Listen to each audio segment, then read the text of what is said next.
Hello tears, நீ பார்க்க போகிறது லாச்சா பரோட்டா எப்படி செய்யணும்னு பார்க்க போகிறேன். அதுக்கு வந்து ஒரு 3 கப் அளவு கோதுமை மாவு, தேவையான உப்பு ஆட் பண்ணிட்டு கொஞ்சம் கொஞ்சமாக தண்ணி ஆட் பண்ணிவிட்டு நல்லா மிக்ஸ் பண்ணிக்கிங்க. நல்லா மிக்ஸ் பண்ணிவிட்டு ஒரு ஹாஃப் அன் ஹவர் இல்லைனா 3/4 மணி நேரம் வந்து நல்லா வந்து இது ஊறட்டும் இந்த மாவு. அதுக்குள்ளே வந்து நம்ம உள்ளுக்குள்ளே என்ன ஸ்டஃப் பண்ணி வைக்கிறீங்களோ ஸ்டஃப் பண்ணி வச்சுக்கோங்க. உங்களுக்கு வேணா வந்து நான் வந்து இன்றைக்கி கொஞ்சம் பொட்டேட்டோ இருந்தது, அதை வந்து யூஸ் பண்ணிக்கிறேன்.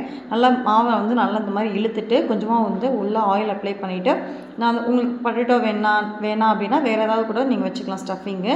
இந்த மாதிரி வந்து ஃபுல்லாக ஸ்ப்ரெட் பண்ணி விட்ருங்க.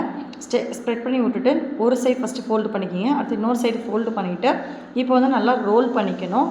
ரோல் நல்லா பண்ணிவிட்டு திரும்ப அதை இன்னும் 2ஆக மடிச்சுட்டு அடுத்து பின் பக்கமாக வந்து கத்தியை வச்சு நல்லா லைட்டாக கிழிச்சு விட்டிங்க அப்படின்னா ஒரு பூ மாதிரி நல்லா வந்து ஆகும். இப்போ வந்து நம்ம ஃபுல்லாக திரும்ப எப்பயும் போல் நம்ம ரோல் பண்ணி சப்பாத்தி மாதிரி ஃபுல்லாக இழுத்துக்கணும். நம்மளுக்கு அந்த அப்போ தான் வந்து லேயராக வந்து நல்லா கிடைக்கும் நம்மளுக்கு.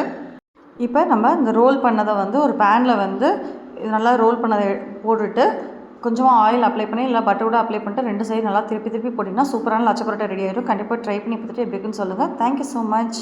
பாய்.